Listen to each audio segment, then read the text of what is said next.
It's Magnum Excitement starring Tom Selleck, the hot new star of the 80s.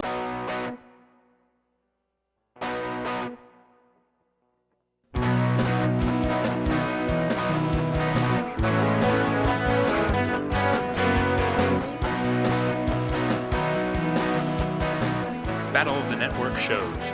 Join Rick Brooks and Mike Kogel as they explore the TV of the 70s and 80s through hand-picked episodes of their favorite and not-so-favorite series.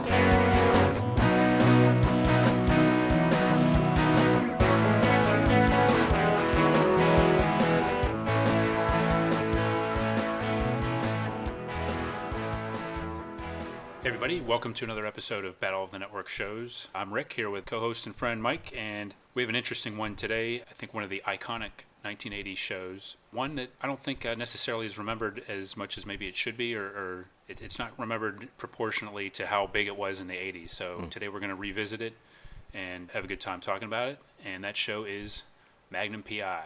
Magnum P.I. One of the, I would say, one of the classic detective series. So obviously from the title, it's about a private investigator, and that's what he prefers to be called, by the way, not a private eye. So Magnum P.I. ran from 1980 to 1988 on CBS, and was a pretty big hit. I think it went up against the Cosby Show at some point, and I think that it began to decline then. That's pretty much what, yeah. And then they moved it around. So it starred Tom Selleck, the kind of iconic Tom Selleck, and his mustache. Mm-hmm. And he was a former Navy intelligence officer and Navy SEAL, a Vietnam vet who had left the Navy and is now working as a private investigator and head of security at the mansion of a famous pulp writer named Robin Masters, who plays big into the episode we're going to talk about. Mm-hmm. He lives there with Higgins, played by Jonathan Hillerman, who you might know also from Blazing Saddles. And he's a British also a veteran. Veterans are big in this show, of the British military and British intelligence. He's sort of the major domo of the estate, and very a bit of an intellectual. He lets you know he's an intellectual. Mm-hmm. He claims to come from a very proper family, although over the course you learn that he has various half-siblings from his father's adventures. Mm-hmm. He's very long-winded, tells war stories. Again, that plays into this episode. And then Magnum's two buddies, TC and Rick. So TC is a helicopter pilot, and he was a helicopter pilot in Vietnam, and that's where they met. He has Island Hoppers, which is a helicopter tour business. And then Rick, or his real name is Orville. That's how TC pronounces it. And TC always calls him Orville. I don't think he ever calls him Rick. And he runs the King Kamehameha Club, which is a private club that Robin Masters might own. There's some connection there, like Higgins is part of it, and but he's also got like underworld connections, and he's like a facilitator kind of person. Yeah, and comic relief. And Rick is no relation to me, by the way. Right. I'll just point that out. Yeah, Rick was played by Larry Manetti, and he gets the "and" credit, by the way. Ooh. And TC was played by Roger Mosley. Yes, Roger Mosley. And so they're all Vietnam vets with Magnum and had a lot of heavy experiences with him. TC and Magnum were actually POWs for a while together.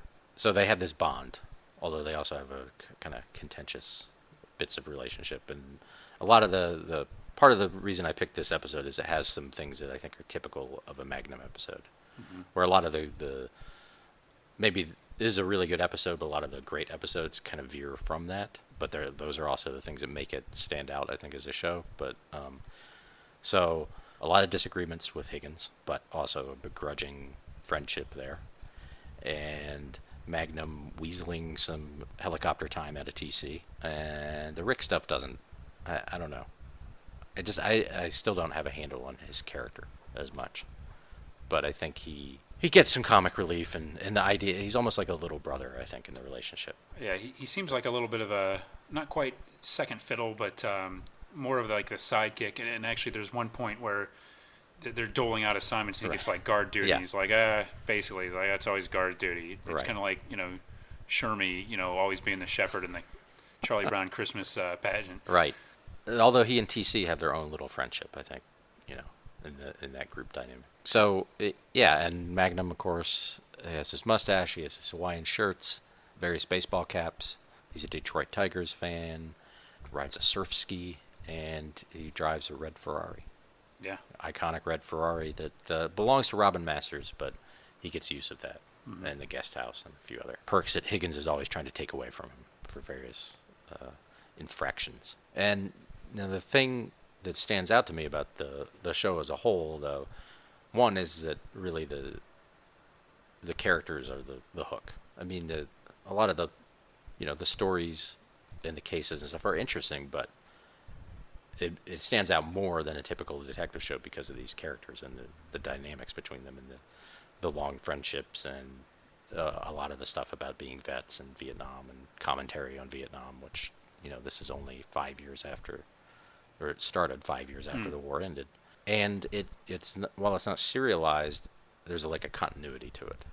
And again, that's probably why I didn't pick some of the other episodes.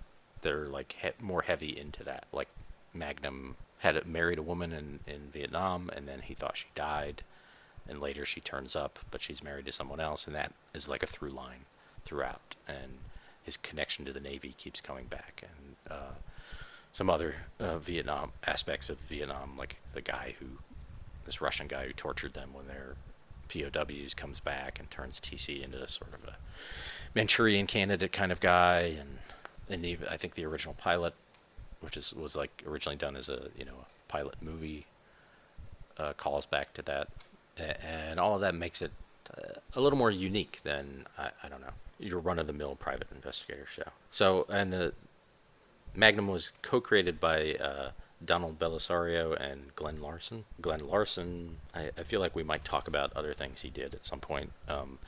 He had a bit of a reputation for being the sort of the Roger Corman of TV, I think. A lot of his shows are like, truckers are popular.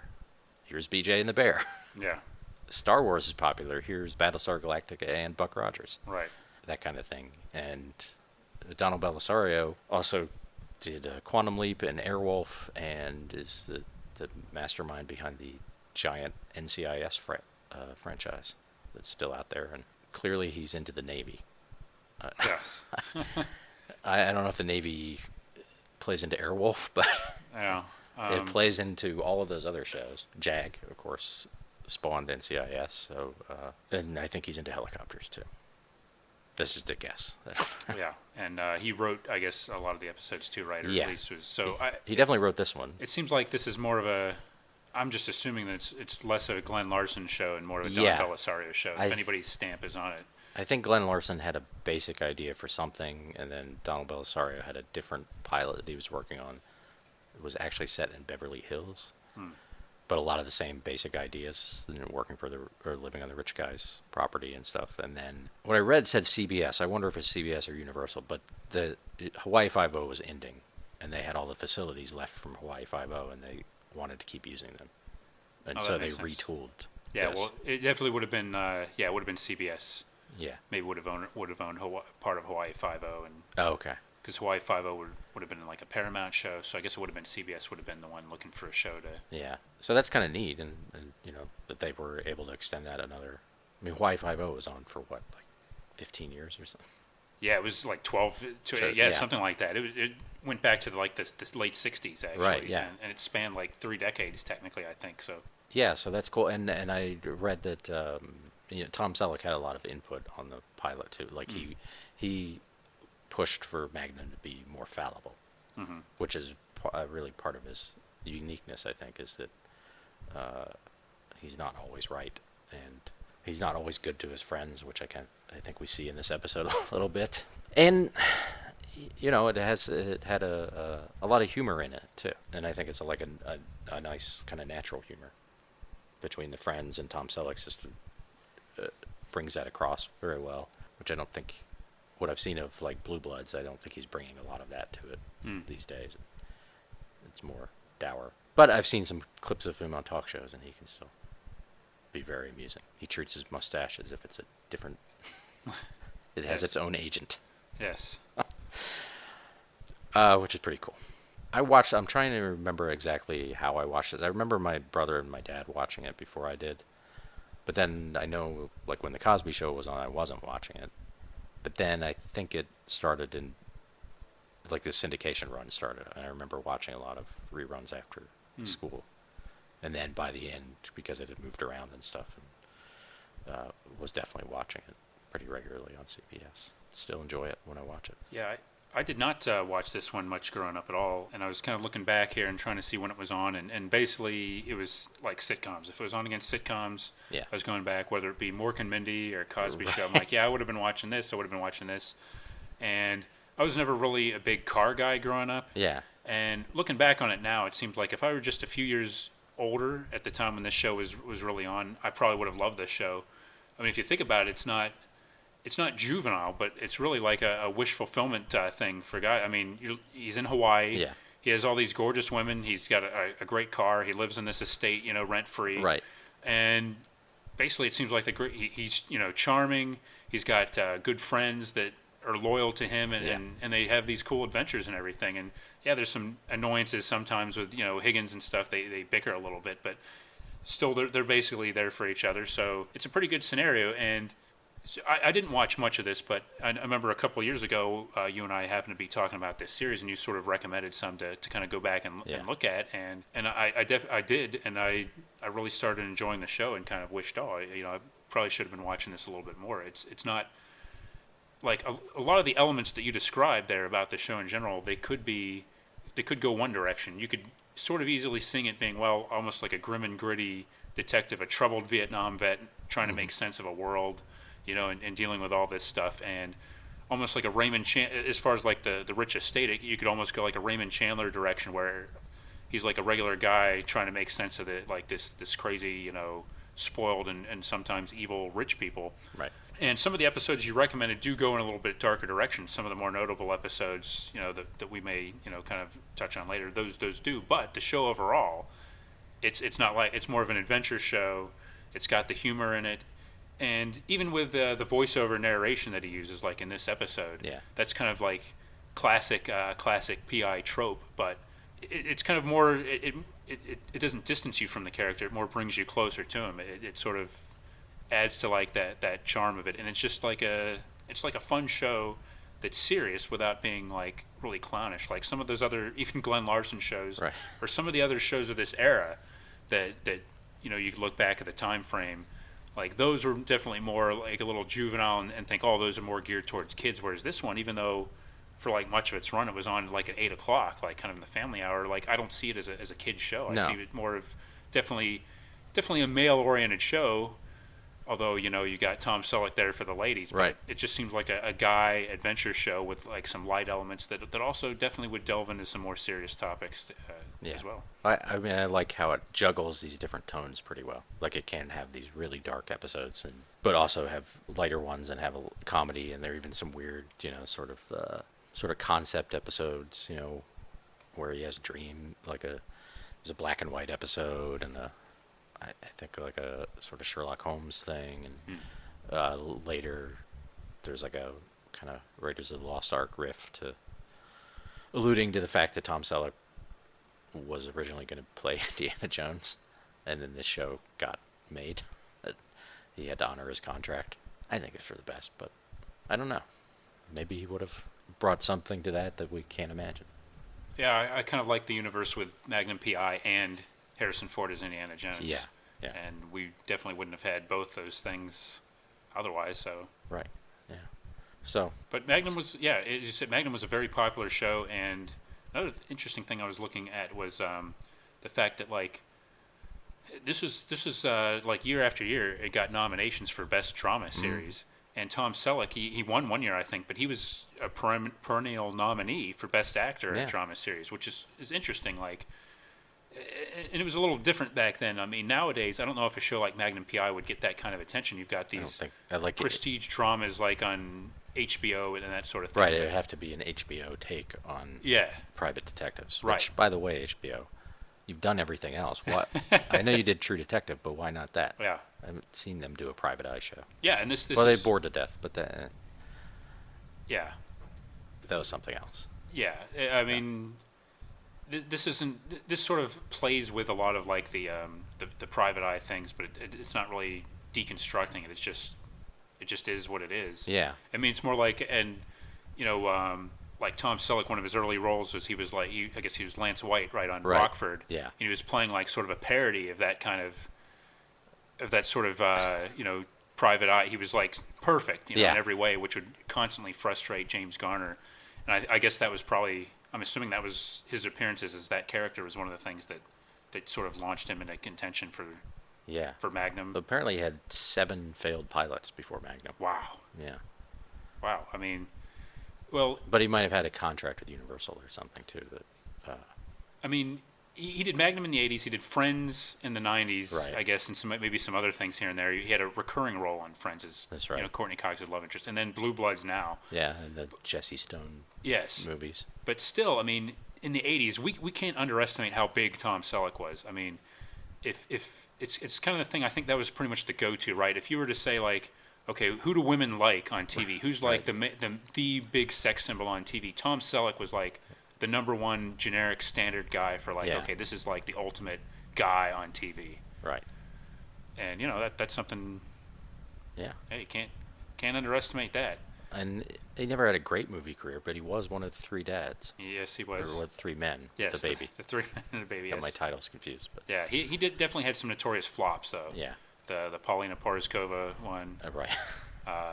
Quickly Down Under. Yeah. Dad. Was he in Dad? I think that was. Was that no, Ted I don't Danson? think that. Yeah, I think that was Ted Danson. Okay. Yeah, the Mr. Baseball one was, some people like that, but he was, there was just something about him, and I guess it's easy to say, well, he was made for TV, he was a TV star that people just didn't want to see in the movies, but I don't know if it's that or he just had some bad luck, but don't take anything away from him. The guy was a huge TV star, and I was a little surprised that he was actually, like, respected enough by the Emmys, but, I mean, he was perfect in this role, and he had, like you said, I mean, he had self-deprecation to the character. He never wanted Magnum to be perfect, which made him even more charming. But he had flaws at the same time. But I mean, you got to see him, paddling around and doing all these like beach activities and stuff. But also, he had like the darker side to him, and he wasn't.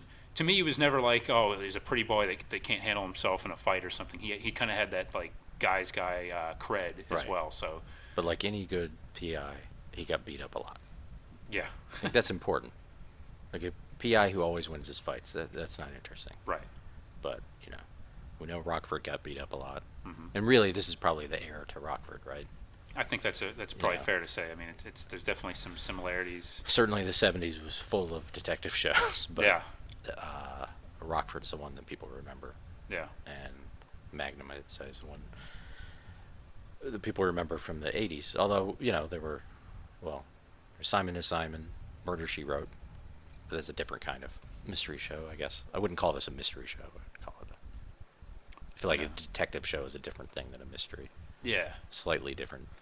Yeah, I think like a lot of like the special forces and the military and stuff, it kind of makes it more into like the adventure realm, and there's a whole lot more going on. It's not always like a street level kind of like and in show. fact, the episode we did, there's not even a case.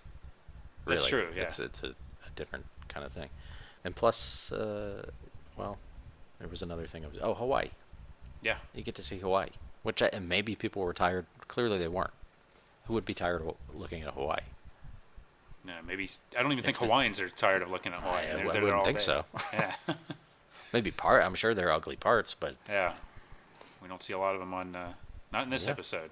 Yeah, there's some craggy landscapes maybe, but still look pretty good. Yep. I do want to say quickly that a lot of the research I did was at a website called Magnum Mania, and as far as fan sites go, it's like really a cool site. They have character bios and all of that kind of stuff, a list of all sorts of guest stars. They even break it down into like guest stars who are like Hawaiian based or Hawaii based, and they have a list of like their picks for the top 40 episodes. The one we chose was around like 12, I think. A lot of trivia, a lot of stuff about like the actual location of the house, Robin's Nest, and goofs, all sorts of things. I was really impressed with that, so give them a I remember shout out. seeing that website before when I was scrambling to watch as many Magnum episodes as I Yeah. could before it left a certain high-profile streaming service. Right. So, and I actually have a couple, like 3 trivia things. I think I'll hold on to those for now, but Okay. that I took from the site. So let's get into this episode. It's called J. Digger Doyle, after the guest character who's played by Erin Gray, who you might know from Buck Rogers or Silver Spoons. And this episode, from what we can tell, happened right in between those 2 shows. A little confusing, like Buck Rogers was still on the air when this episode aired, but I think it had already run its course. And there was a writer's strike somewhere in there. Mm-hmm. And I'll just say one of the bits of trivia is that they tried to spin off her character into her own show. It didn't go anywhere, but That's a shame. I would have watched. I would watch that show now. Yeah, me too. And this was like the second to last episode of season 1. Yeah, it was April 9th, 1981, Okay. I believe, on CBS. And as I said, it like kicking off 8 p.m. on Thursday. So Yeah. So it opens. I believe it opens with Magnum running on the beach and explaining to us that everybody in Hawaii jogs. I don't know if that's true, but I'm sure there are people that don't. well, the beach wasn't all that crowded when he was doing it. No. So they must stagger it pretty well. Yeah.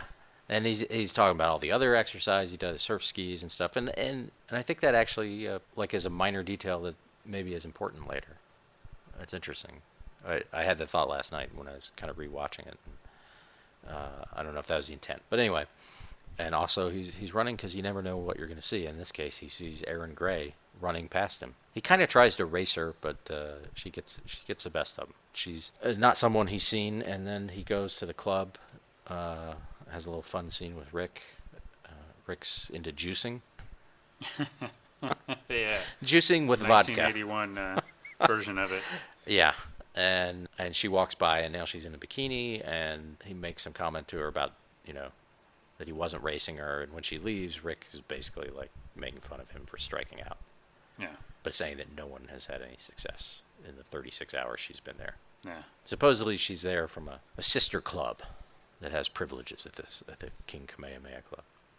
So she goes out, she gets on a surf ski and Magnum's in the voiceover saying, yeah, he can't, there's no way she would be able to beat him on a surf ski, but he's not going to do that. And of course they immediately cut to him. Yeah. Forcing a race with her. Yeah. And they definitely, they seem to have this connection, and she's laughing and stuff, and long story short, she gives him a ride home and acts like, or says she's a Robin Masters fan. That actually wasn't the first scene. The first scene we actually saw Robin Masters, voiced by Orson Welles. One of the cool things about that character. Yes, we don't actually see him. No, and he's not a character who really we ever saw, except for in like body double kind of situations like this episode. And this is rare. But he's in the south of France, and some people try to attack him. It turns out he's finished a book. It's on tape because that's how Robin Masters writes. It's fascinating. He just recites into a tape player. Mm-hmm. Apparently, he just looks around, and whatever he sees goes into his book. Yeah. You get a whole Seems to be his instance process, of that. doesn't He's it? Yeah. looking at the woman on his plane later, and he's like, her dress clung like a this, and Yeah. something rattled, like ice cubes in a glass, Yeah. a tumbler of whiskey. Yeah. He I'm not doing good Orson Welles here. He but felt cheaper than a lamp in an in-flight magazine. Wait, in-flight magazine. No. Somebody get that in-flight magazine out of my... I guess it's a private jet, so he probably might not have had an in-flight magazine. But yeah. No, he was so rich that he did. Yeah. Someone made an in-flight magazine just for him. Yeah. Anyway, so she says she's a fan. She wants to go see the house, and Magnum lets her in. And then she draws a gun on Magnum and Higgins. Cut to what would have been a commercial. We come back, and so she works for the same private security company, Starguard, that Robin Masters' body double works for. And she explains this thing. Well, the tapes are at one of his 7 estates. He's coming to get them somewhere, but he hasn't told anyone where he's going. But they have to protect all of his properties, and she's there to test the security. And Yes, because this novel, people don't want it getting in the wrong hand. People don't want it getting released, and there's an effort to basically do whatever it takes to prevent this novel from getting to the publisher. so he needs to get the tapes to the publisher, and then it should be safe, and he should be safe. And she kind of dresses down Higgins a little bit, or makes Higgins look bad, and that's the first sign. So I would say this episode is it's not a Higgins-centric episode, but it's definitely about Magnum's friendship with Higgins, mostly. And you see Magnum he gets put out with the idea of her making Higgins feel foolish, and gets a little put out with her, also because he thought something might be happening. He feels like a little used. Yeah. Well, he should, but Yeah. he resents the fact that she, took advantage of him to get into the estate. Right, he feels foolish too. Yeah, well, he knows that he really did kind of mess up. Right, he just brought someone in. Right. Yeah. And the same thing with Higgins. I mean, Higgins recognizes, like, well, it was Magnum that did it, but it's his responsibility, and he can't really argue with any of the flaws that she points out in the security. He's just kind of, wow. Yeah, of course he's mad, but what's the point in getting too worked up about it? Yeah. When they're searching the grounds, they find TC up in a tree because Higgins' Doberman pincher, Zeus and Apollo, have chased him up in this tree. And he had climbed over the fence and not set off the alarm. He also calls Higgins Higgy Baby, and apparently this is the first time he ever called him Higgy Baby. Oh, wow. Historic episode then. Yeah, that's exciting. And we see that they find out someone had been tampering with the security. By the way, Erin Gray is the J. Digger Doyle of the title. Digger is her nickname. Supposedly because she's an archaeologist, but I guess it means something else. I don't know. She digs for the truth. Could be. She basically then recruits Magnum and TC and Rick to help her out. So we do learn that Rick is a weapons specialist. Yeah, that's an interesting little little bit of info, like explosives and guns. Yeah. Later he's let me handle the guns. Yeah, Yeah. It's his expertise. Guns and alcohol, winning combination. Yeah, and she gets them all involved in this plan to if they get attacked, to deal with it. And then she sends Higgins off to the airport to get the new security equipment. And he gets waylaid by the baddies. And I think this is the last bit of trivia. The woman in that group of bad guys is played by a woman who was at the time Tom Selleck's wife. Jacqueline Ray. Interesting. Yeah. I did not know that. And she appears again in season 3. Birdman of Budapest. There's a different character. Yeah, it's a different character. Yeah. And she's the mother of his son, Tom Selleck's son, not Magnum's son. Okay. Yeah. So they kidnap Higgins. Luckily, he too records his thoughts on a tape machine. Now, in later seasons, there's a running thing where Thomas Magnum thinks Higgins is Robin Masters.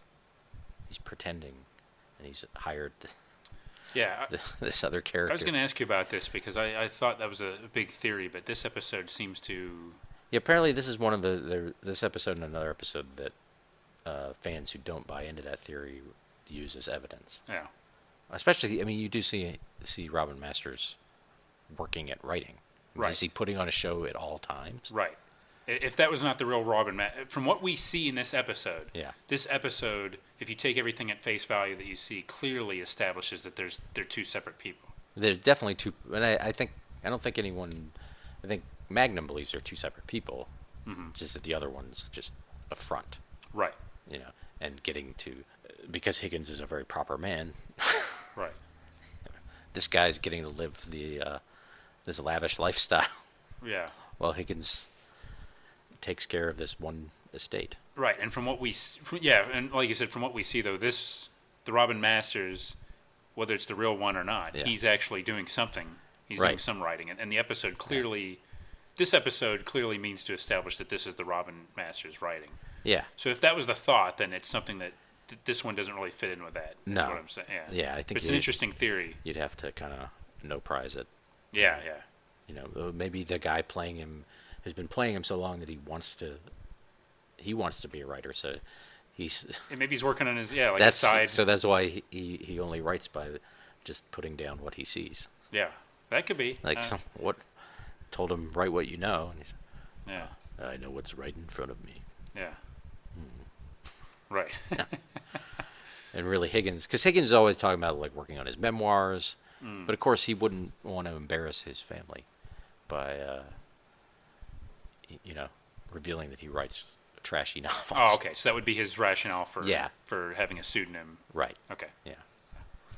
And it seems like the trashy novels are sort of men adventure novels or something like that. Very well received, apparently. Yes, one was called The Golden Pike. Ah. The Golden Spike, excuse me. This is the one mentioned in this episode. Okay. Not the one it was the last one that came out. Okay. Because Digger had already read it. Right. Or at least pretended to have read it. Anyway, so the guys get recruited. We mentioned Higgins gets kidnapped, and then but they get the car back, and someone says he left it at the airport and said bring it back. And, they know it's not him because he gave the guy a tip. Raise the There's flag Rick's there. insight into the. Yeah. And then they listen back. He had his tape on when this happened, and they find out where he is, which is a place called Laseronics, which does something with lasers. And they're Like kids' birthday parties. Right. They're tucked away in the same valley that the people from Lost walked through a lot, I think. Yeah. And apparently that building was on Lost at some point. I don't remember it. But so Tom and Magnum and Digger, they have a kiss. They have a nice moment. He addresses he tells us, I know what you're thinking. That's usually how a lot of his narration starts. That he's a sucker, basically. But she claims the attraction is real. Like she couldn't pretend to be attracted, even though she used it against him. Right, but it worked so well because it was a real attraction. Right. Yeah. And then they find out where Higgins is, and they go to rescue him, which is a pretty fun scene. But there's a really long scene of them walking down. Yeah. There's like a staircase on this mountain. They come in the back way, and you see them walk down almost the entire staircase. Yeah. Which is I don't know, interesting choice. I mean, there's some through this whole thing. There's security cameras all over the place, but they happen to just keep missing. Right. They're just on camera. Yeah. Just too quickly to be spotted or whatever. But there's an extraordinary long time. I mean, it's kind of a cool plan to get to the top.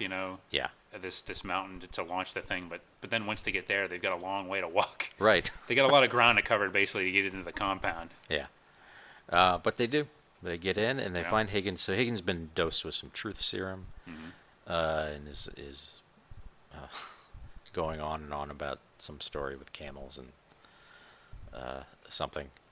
So Magnum says he's going to carry him, and that's going back to I think that line about all the exercise he does. Ah, okay. Because Digger's like, that's impossible. And he's like, well, tell me that at the top. Yeah. So he's got him on his back, and then she sneezes, and the bad guys start chasing them, at least for a little while.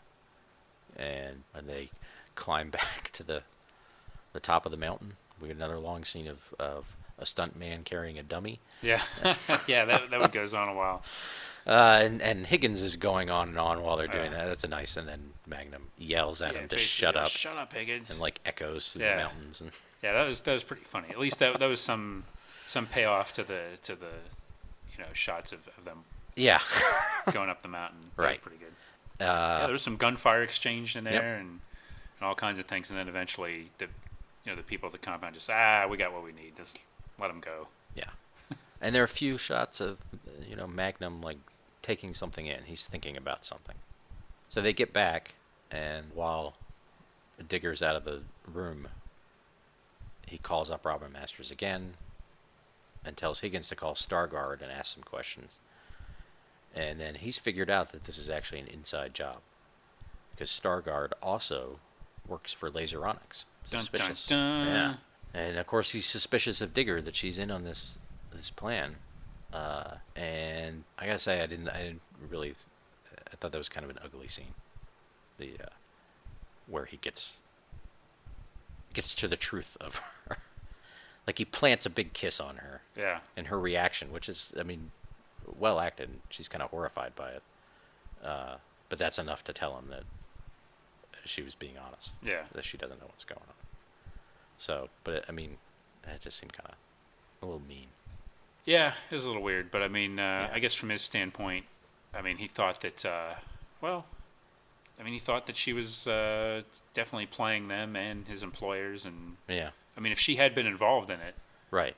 That says a lot for basically playing everybody for chumps and really risking his life and his friends' lives. There were real bullets being fired back and forth. So that's true.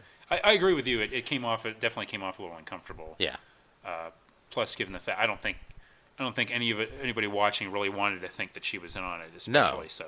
I don't think so, and that's But he's definitely he's pretty bitter about it for a minute there. Because the actors have a lot of chemistry. Well, yeah, so they certainly it's do. easy to buy, even if she were manipulating him. It's easy to fall for that. Anyway, she's not, and it turns out Robin Masters is coming to Hawaii, and Magnum plays a little trick on the bad guys because her boss has shown up, and we recognize him as the guy who's been behind all of this. They go and get Robin Masters at the airport. Higgins has gone there to meet him. TC flies them in. Higgins Higgins runs for the guest house, and Robin Masters goes inside. Only it turns out, again, maybe it is true in a way. He turns around, and the guy in Robin Masters' clothes is Higgins. Meanwhile, the real Robin Masters, or the fake Robin, whatever, Right. has gone to Magnum's guest house, gotten his tapes where they were stashed the whole time, gone back to the helicopter, and they're gone. Yeah. Magnum's a smart guy. He is. He plays dumb sometimes. Right. And certainly Higgins tends to underestimate him. Yeah. And maybe Rick and TC do too, but he's, he figured it out. Well, it speaks to kind of some of what you said earlier. Like, he figured out, he didn't know it right away, though. No. I mean, it took him some time, and, like, kind of similarly, another thing I like about this is that she, this Digger Doyle character, she starts out, she's almost like this idealized, she's beating him in a race, she's, physically competitive with him. Right. She's one step ahead of him, and you kind of think it's going to be, this is going to be one of those, like, perfect, female characters that can do no wrong. But that's not the case either. She makes a few mistakes. Yeah. I mean, she's honest about her. I mean, she's a perfectionist and everything. She doesn't like making mistakes. But Magnum is one step ahead of her. But at the same time, it's not so balanced the fact that she looks like an idiot either. I mean, right. It does. I mean, she is a little disappointed, I think, that she didn't see some of this before he did. But it's not necessarily in a competitive way. I guess basically there's a good balance between the two characters. Yeah. Both of them are sort of realistic. Neither one of them knows everything, but neither one of them winds up looking like a moron either. Right. And and then it ends with her. Well, they're in the guest house. They're making out. They're clearly have warmed up to each other now. Yes. Now everything's settled, and who should show up at the door but Higgins? God bless him. And he tells him that the tapes are where they need to be now. Everything's good. I don't know if you wrote this down, but we learn about Magnum's music collection. I didn't write it down, but I do remember this this part. Yeah. Some very specific things, and I think three of them. I don't think Higgins would know these bands if he hadn't seen them listed. Yeah. I just don't feel like pop music is in his realm at all. It didn't seem like it. No. No. But he's shocked to know that the tapes were just buried among Magnum's tapes, like Jefferson Starship, Blondie, and Styx. Yeah. And then Magnum retorts also Mozart, Bach, and Beethoven. Yeah. So the tapes of this novel. Yeah. Which Higgins acts like it's a piece of high art that's right, that's buried in there. But I mean, nobody has had any pretense that the guy's writing Shakespeare. No. But still, he's sort of indignant that it was just sitting out in the open. It wasn't hidden, but it was mixed in with the likes of Jefferson Starship, Styx, and Blondie. I guess for 1981, that's an interesting choice of those three bands. I mean, it seems like it's probably just trendy enough to be trendy, but not. There's definitely no obscurities in there. Those are all very commercially viable bands. I could see someone having all those. Oh yeah. I mean, it doesn't bother me. Yeah. I mean, looking at it now, you kind of laugh like Magnum's listened to Styx, but at the time, probably a single guy that's driving around in the island in his Ferrari or whatever. You could see him blaring Styx out of his car. It wouldn't be the only one. I'll say that. I'm trying to imagine Magnum driving his Ferrari and listening to "Sail Away," or is that what it's? Yeah, Sail Away. Come Sail Away. Yeah, singing along to it while he's in a car chase.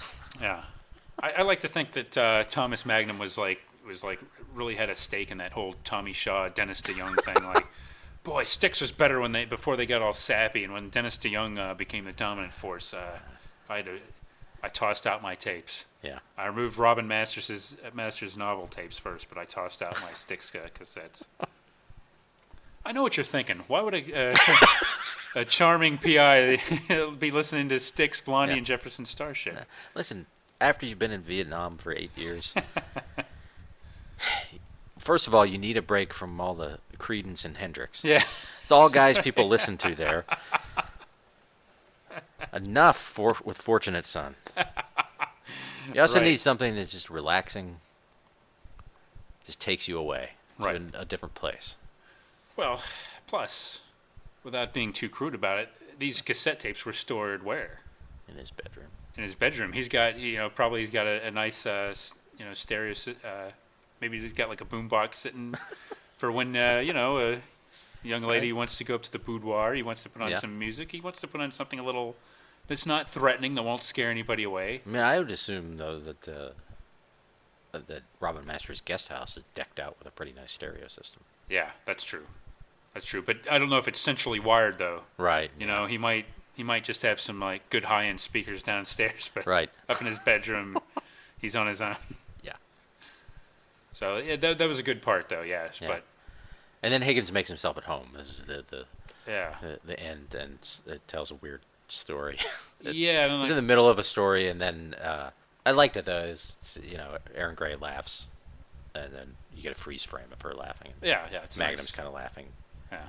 And but they're basically doing all they're doing all they can to get him out of there. Right. Except for physically, kicking him in the posterior, and he just plops himself down in a chair and starts rambling on. Yeah. As a man of manners, he has some issues with tact sometimes. Yes. Or with signals. Yeah. Well, I don't know. Yeah. It was almost like he has to be doing it just on purpose, just to be a jerk. Right. Because, and to reestablish the status quo. Yeah. Because they've all kind of, as things got more serious, that Magnum and Higgins' underlying friendship came out. Yes. Now they have to set it back to antagonists. Yeah. Well, and Higgy Baby, he wants to unwind a little bit after this case. He's not quite ready to move on. He kind of wants to deconstruct and tell some old stories and maybe... Yeah. And maybe hear some Styx. Yeah, that's right. He acts like he didn't. Like how does he... Why was he in Magnum's bedroom? Yeah. Maybe, was he borrowing Magnum's was he, bored with, his Elgar tapes and wanted to... It was... I need some rock and roll. Yes. What was that Bachman Turner Overdrive that Magnum was playing so incessantly? And then he knocked over all the tapes. And it's like, oh my God! Yeah. He might have recognized him without even looking at the spine. He might have seen the album art. He might be downplaying his knowledge of some of that music. Yeah. But yeah, everything worked out pretty well, I guess, except for TC lost a big. Right, yeah, big customer. That was of Magnum shenanigans. Magnum's other, I would say, less than stellar moment. So he goes to recruit TC to help out with this, and TC's, as always, is like, no, I'm going to lose money. I'm going to get bullet holes in my helicopter. You're not going to pay me. You never pay me. Yeah, pretty much all this is correct, by the way. Yeah, he's spot on. He does get a bullet hole, and just kind of. Gives it a B. Arthur slow burn. Yeah, he's got like a big fish that's going to pay, for an island tour. That's right, $1,000 a day. Yeah, they're going to give him a lot of money, and Magnum pretty much puts the kibosh on that. Yeah, he sees the couple just arrived as he's leaving, and Magnum fakes like he's airsick, and then says, and they're like, "Oh, is it your first time flying?" And he's like, no, I'm in FAA, like a check pilot for the FAA, and he's like, oh, who was it? And he's like, oh, I can't tell you. And then he turns back and waves at TC and gives him this big Magnum grin, and then pulls away, and those people hightail it out of there too. That is not a good move. That's not. No, TC was one of the only losers in this episode. Yeah. So Lasertronics, TC. Yeah. I think he got paid, though. I mean, I don't see how Stargard wouldn't pay him. Yeah, he must get a little bit of money. Yeah. What about this terrible conflict of interest with Stargard and this whole intricate web of private security and Yeah. because like Robin is hiring Stargard like independently of. Well, actually, that's a little confusing because like in the beginning, like so Higgins gets a phone call while Digger's there and on the bat phone. Yeah, from Robin Masters and like talks to. He's like, "Hello." Okay, and hangs up, and then he spends the next like 5 minutes explaining all this information. Like, and also he also said that, and he's going to do this, and also he wants to blah blah, and he does this. So it's like, well, maybe there's some If he does arrive, he wants caviar. Yeah, he's got all these contingencies he lays out, but yeah, there's some weird things going on there, but yeah. So, but his guy works for Stargard too. Remy, his personal bodyguard. I guess when the company's that big, you don't know who their other clients are. Huh? Maybe they don't tell. That makes sense. Yeah, I wouldn't. There got to be some confidentiality. And Robin's novel, it was going to be about lasers. So apparently it was going to reveal some stuff about laseronics. Yeah, it was like selling, and there was somebody in there selling laser technology to like a foreign power or something. Something like that, yeah. Well, so it caused some trouble, that's for sure. Yeah, I'm sure their stock went down. Yeah, yeah. That got Did he keep Remy on, or would he? Maybe he's like, well, these are the bad apples, and yeah. But an excellent episode. I very much enjoyed this. Yeah. Let's talk about Erin Gray. Great character, great actress, and for me growing up, from this time frame, there's probably like the trinity of brunettes. Yeah. I would have to say Linda Carter, right, Connie Selleck, okay, and Erin Gray. And I don't think Erin Gray was in the acting biz when Wonder Woman started, but I had the thought watching this, like, well, she would have made a great Wonder Woman too. Erin Gray? Yeah. I mean, she's brunette, blue eyes. Yeah, she would have been passable. Yeah. It's just hard to think of anybody else except Linda Carter in that time frame. But yeah, Connie Selleck might have. Yeah, Erin Gray was good. She's very charismatic and just definitely had like a likability about her. And this is something that, let me see if I can explain this the right way, but like she's sort of like ageless, like in a sense, like she was a lot younger than I thought when she was like even on, I don't know, like in this time frame, she's like early 30s, I think, or something. But she sort of had like a mature look to her. I don't mean that in a negative way or something, but it just sort of like she doesn't look like really particularly young, but she could play that. But she just seems like a woman. Yeah. Like even on Buck Rogers, I mean, she was more of like an ingenue kind of on that type of thing. But here, she's believable enough to be like a peer of Magnum. Yeah. Who's he's like mid-30s or something, maybe a little bit late. There's some weird stuff about his age, apparently. Yeah, because I guess if he was in Vietnam, he was in Vietnam from 67 to 75. Okay, but straight out of the Naval Academy. Okay, so that could be like that would be 20s. Early 20s. Yeah. So. Yeah. So and at some point, there's an episode called 40 where he turns 40. But although apparently there's like a range of when he was born. Okay. But in the mid 40s. But more or less mid 30s. Yeah. To 40, like at the latest. So, right. Yeah. So pretty much believably as a peer, and even on Silver Spoons, she was playing more of like an older kind of mature type, right. But still didn't seem much different than here. Yeah. So. Now I'm trying to remember her character on Silver Spoons. Didn't she, so on Buck Rogers, at least at first, she was kind of an uptight colonel. Mm-hmm. On this episode, people keep talking about her being cold, although nothing about her seems cold. It doesn't come off at all. It's basically like a guy saying, "Oh well, she won't go out with me, so she must be cold." Right. I mean, when she's doing her job, she gets kind of serious. But even then, she almost like instantly like feels like sort of expresses like remorse for having to point all that stuff out because, and she doesn't like the fact that she got Magnum in trouble, and even when Magnum's kind of saying, "Well, I don't like Higgins getting dressed down like that," Right. And on Silver Spoon, she was like the dad's assistant. I mean, I know later they got together. Right. And so she was a little bit, maybe not a stick in the mud, but again was compared to him because he was a goof. Like yeah. She was sort of like the rational one. Right. Yeah. I mean, I guess she was definitely cast as someone like with a certain intelligence and definitely not like a ditzy type. Definitely antithetical to that image. But at the same time, she knew like there's I think one of my favorite scenes is like when she's after she's convincing Magnum to like kind of join her up and stick around and help her out because look, I need you. I can't fly people and everything. She says, so what do you think? Are you in? And she gives him a look. It's almost like she kind of tilts her head a little bit and does like a very small, like almost like a pout. Yeah.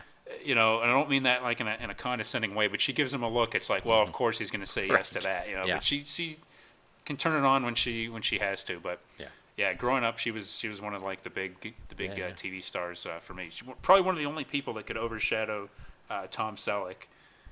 She arguably does it in this episode. And boy, I would have loved to have seen that character return, even in another episode of Magnum. Right, I think that was another thought, that she would be a recurring character. Yeah, the two of them, look great together and had an obvious chemistry that they definitely could have done some other things. Yeah.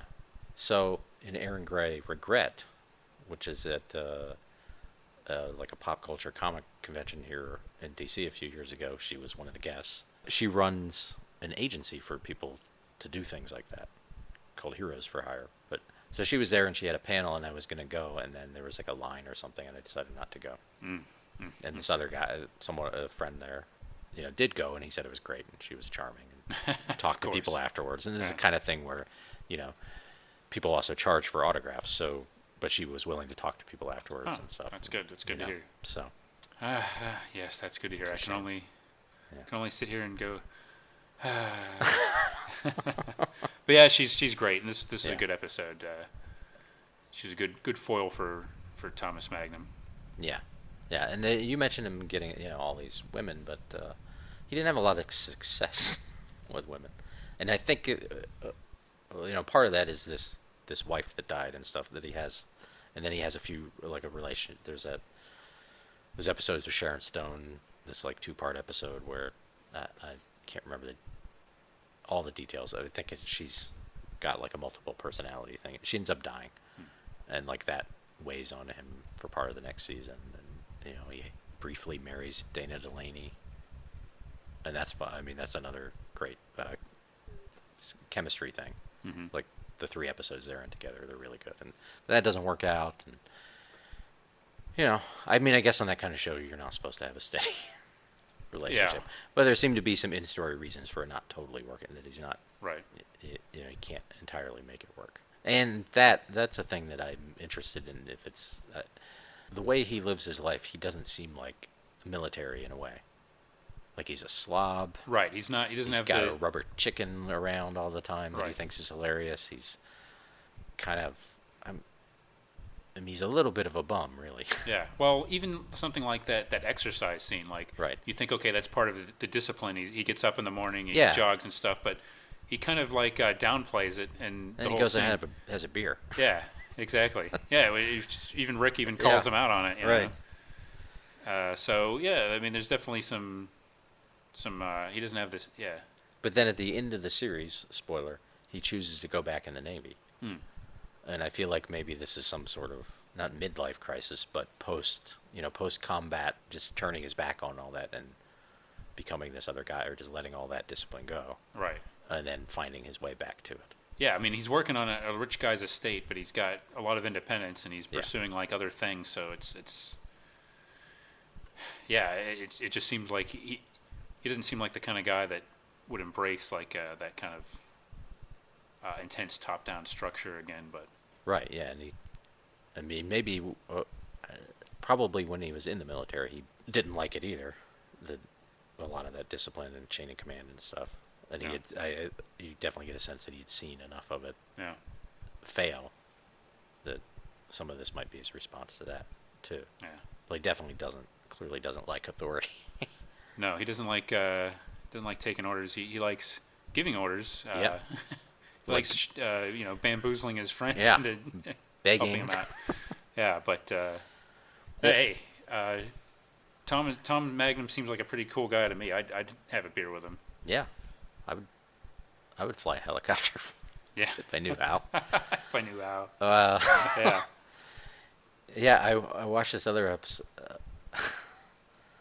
a few episodes to try to pick one, and the main story involved one of Higgins' half-brothers, who's Irish, and it was pretty fun. So Jonathan Hillerman in a rare dual role. Yeah. And it ends like the case Magnum's working on, just kind of like an infidelity case, and he's been following this woman and taking pictures and stuff, and there's some comic relief, like the guy who hired him is like this boxer, and he's terrified of him, and the boxer only talks in, monosyllabic, but then he takes him and TC back, and he like actually talks to them in like sort of intellectual language and stuff, and he's like, I know she's cheating, I just need her to, I gotta get a divorce before, this big fight, or she gets half the purse. Yeah. So at the end, Rick and TC are following him, or following her and this guy, and the woman and the guy are on top of this lighthouse, and Rick and TC are taking pictures from far away. Oh, Rick is taking pictures, and TC is just taking a nap, basically, like sunning himself. Yeah. And Rick's complaining about how boring it is, and he's watching, and the guy throws the woman off the lighthouse. Whoa. And then they cut to Rick just like kind of looking like TC, who's missed it all, and he looks horrified, and that's the freeze frame. Wow. And apparently they never address this again. Whoa. Jeez. This is the kind of things they do for Magnum. Yeah. Wow. He witnessed a horrifying murder. Yeah. It's like, oh man. Oh, let's never speak of this again. Yeah. Let's go back and have some vodka. Yeah. Some vodka and 8 fruits in the juice. Yeah. Well, this was a good one. So, off the top of your head, any other episodes you'd recommend to people interested? I mean, the pilot movie is good, and now Magnum. One of the other iconic things is its theme song, and the version in this episode is maybe not the final version, but it's pretty close. But the early episodes actually have a different theme song, not by Mike Post. That is fine. It's like a kind of cool jazzy thing, but once you've heard not the one you're used to, yeah, once you've heard that wailing guitar and all of that stuff, it's hard to get into that.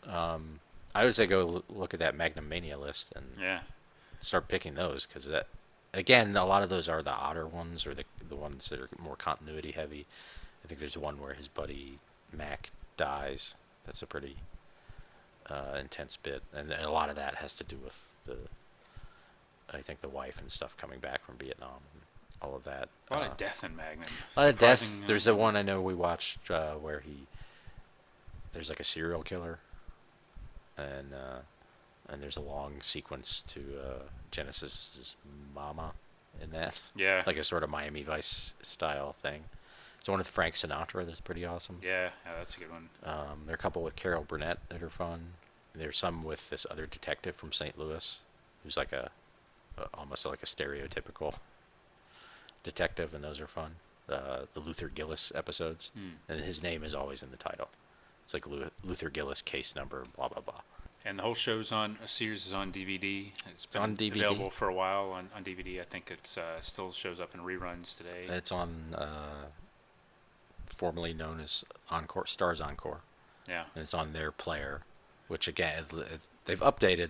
So they did have an Encore player and a Stars player, but now it's just a Stars player, but basically if you have full Stars, you get access to everything. If you have Encore, you just get access to the stuff that's on.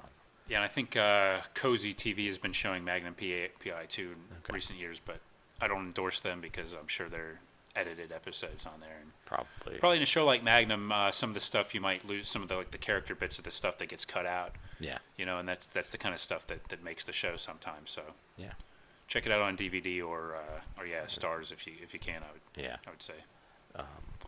What about probably on demand too, right? On like if you have.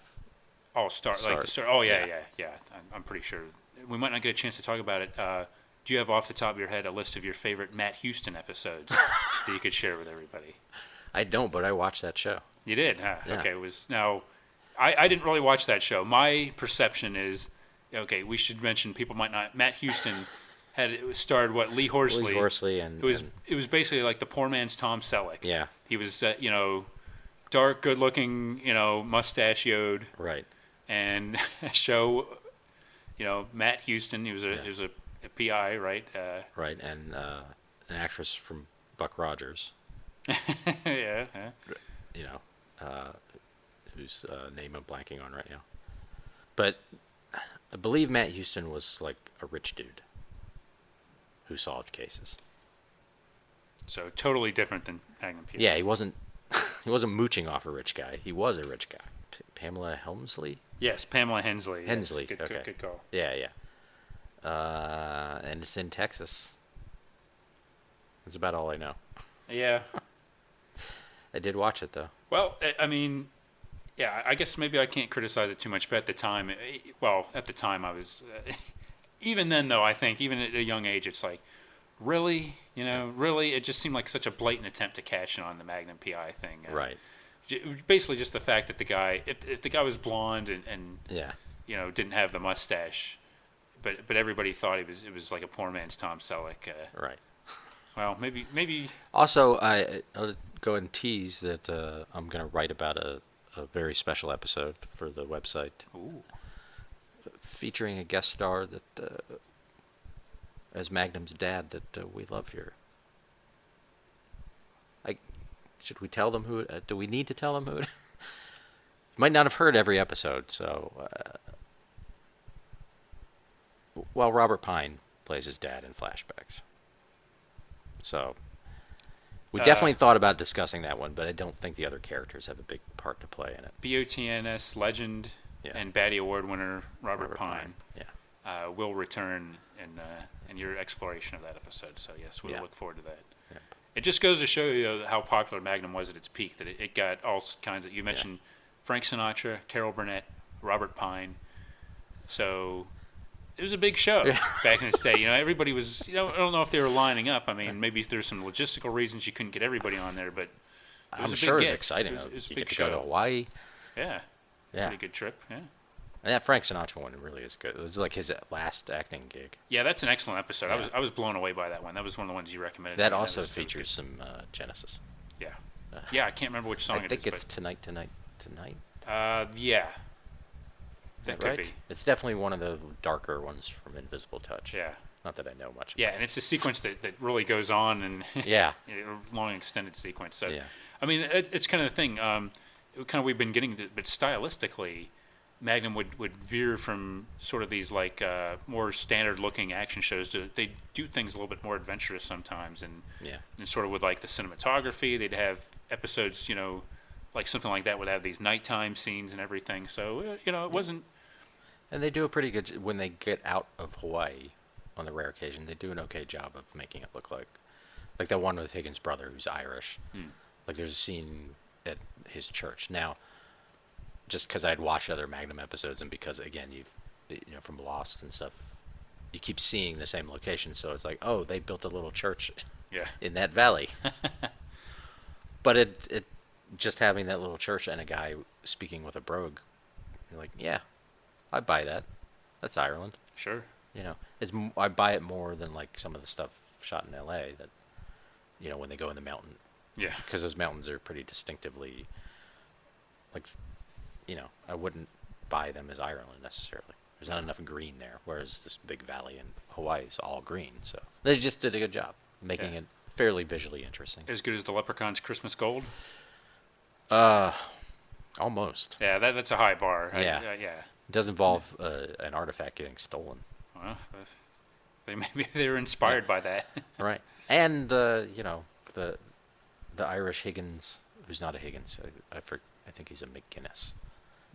But he makes a little bit of peace. He's from Northern Ireland with a British guy. Oh, that's nice. Who I didn't realize, but he was one of Higgins's commanders at some point and is still working. It is a little strange, but wow. But it'd been in at least another episode because he already knew Magnum and stuff when he shows up. Yeah, it's good stuff. Magnum PI, I definitely endorse this show. It's a good one that I just didn't get into it as a kid, but now I appreciate it, and it's a fun show that deserves a little bit more attention than I think. I think it's been forgotten a little bit. I don't know if people that weren't around back then realize how big a show that was in its peak. Right. I mean, it did go down a little bit in the ratings its last couple of years, but at its peak, Tom Selleck was huge, and it was a very popular show. Here's this fact: one of the highest rated finales ever. Was Magnum PI? Yeah, like I think top 5. And that might be a little out there. Probably not though. Like up there with MASH and Seinfeld and Cheers, probably. 50.7 million people. Yeah. It's quite a bit. That is. That's quite a bit. That many people watch TV in one night anymore? No. Across the networks? Yeah. And they did that number without Erin Gray being in that episode. That's amazing. right, yeah. Now, wasn't this a show, though, that had like a false finale? Didn't they? They did there's a season that was supposed to be the finale. So was this the actual, or this was the actual this finale? This is the actual finale. Okay. So, and in that finale, it seemed like Magnum died. So they probably didn't build up that one. This one they probably build up as like, okay, this is it. This right. Is and that the other one they were kind of we think it might not come back, but right, or maybe by the time that aired, they had already agreed. Wow. So it came back for like a half season. Okay, yeah, to makes wrap sense. things up, and then he went back in the Navy. There's some other things. Rick gets married. I think there's some episode where Higgins did admit to being Robin Masters, and really? He takes it back in the finale. Oh, really? So you're not quite sure. Right. Yeah. Okay. Well, it's good to have that little bit of mystery. Yeah. TC finally gets the bullet holes repaired in his helicopter. That's good.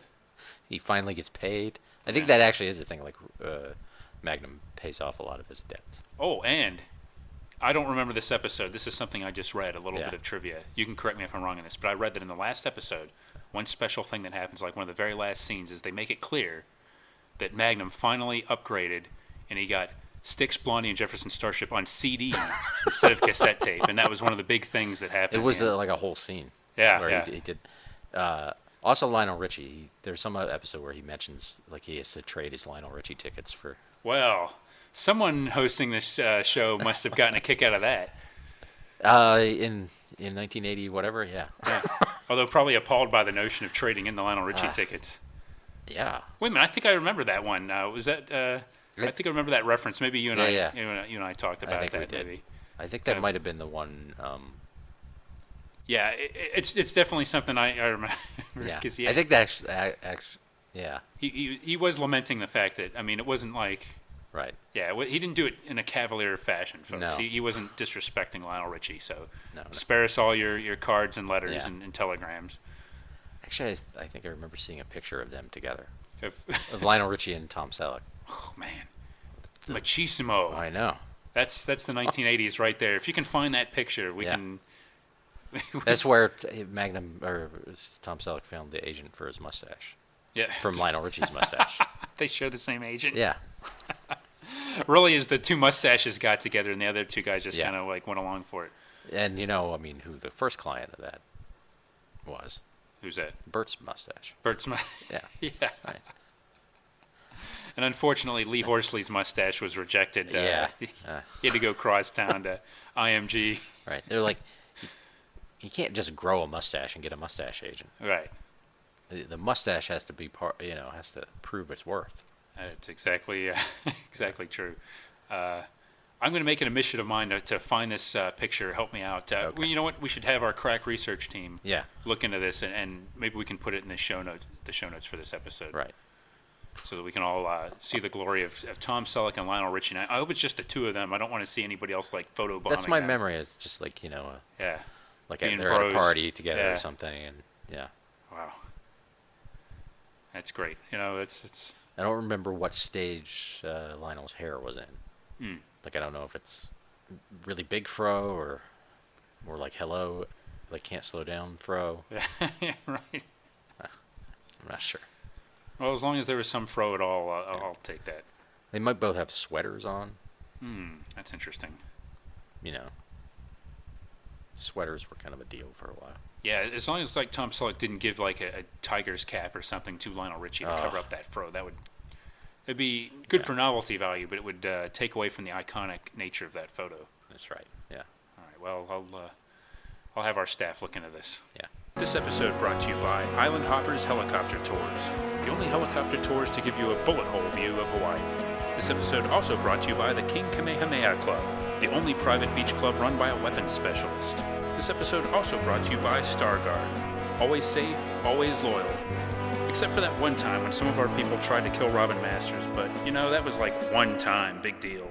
You tried dealing with that guy. He never stops moving. And the parties, forget about it. And another thing, have you seen the way that guy eats? Join us next time for another exciting episode of Battle of the Network shows. Learn more, leave feedback, and suggest future episodes at battleofthenetworkshows.com. Follow us on Twitter at BatNetShows, and like our Facebook page, facebook.com/battleofthenetworkshows.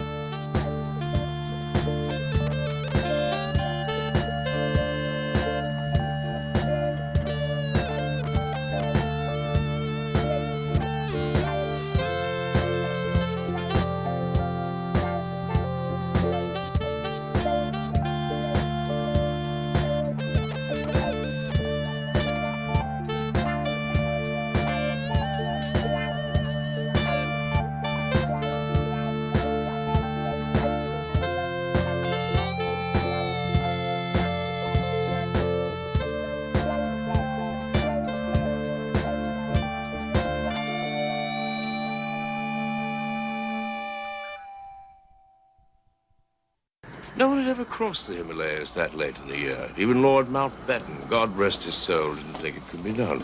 But we were Fusiliers. I left with 25 men and a Sherpa guide on the 8th of October. We hit snow at 10,000 feet. And I can tell you with 50-pound packs on our backs, it was bloody hell. Lost our poor guide somewhere around 12,000 in avalanche. Higgins, shut up!